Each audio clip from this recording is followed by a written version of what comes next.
Assalamu alaikum урматтуу мекендештер, assalamu alaikum урматтуу кыргыз элим.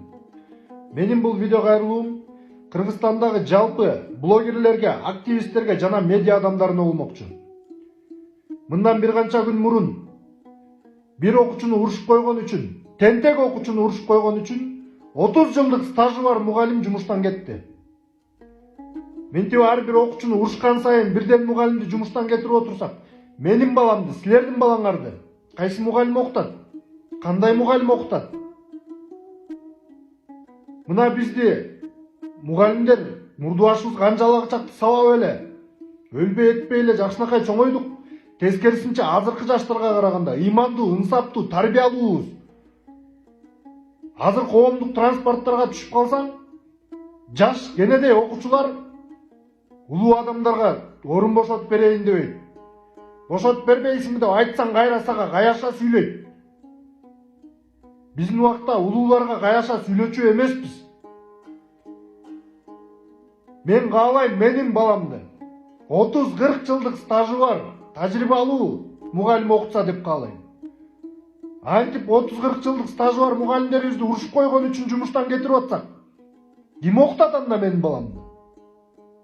Урматтуу ата-энелер, мен билем балдарыңарды жакшы көрөсүңөр. Бирок биздин ата-энелерибиз деле бизди жакшы көрчү, жаман көргөнүнөн болушпай койгон эмес. Болгону бизди татыктуу тарбия алсын деп мугалимге сөз сүйлөчү эмес.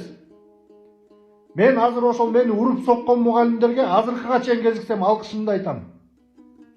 Көрүп калган жерден азыркыга чейин ыйба кылам. Чегип аткан тамекимди ыргытып ийем мугалимди көрсөм.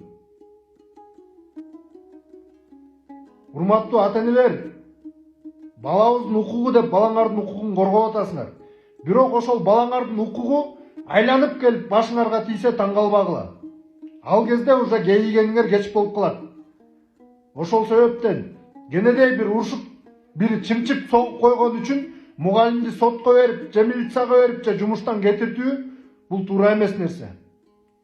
Урматтуу активисттер, блогерлер, кенедей бир нерсе болуп кетсе, ар бир саясатчынын артынан чуркап, ар бир саясатын жактап каласыңар. Мына бизди ушул деңгээлге жеткизген мугалимдерди жактабайсыңарбы?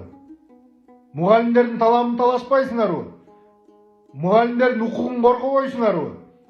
Биз ошо мугалимдердин арты менен ушул даражага жетип, ушундай таалимдүү, тарбиялуу болуп отурабыз. Мугалимдердин эмгеги бааланыш керек. Мугалим бардык жерде сый болуш керек, сыйлуу болуш керек. Мугалимди көргөн жерден сыйлап туруш керек. Жумуштан кетиртип эмес. Урматтуу кыргыз элим, могу видеону көбүрөөк бөлүшүп коюңуздар. Бардык кыргызстандыктарга жетсин. Аман болуңуздар.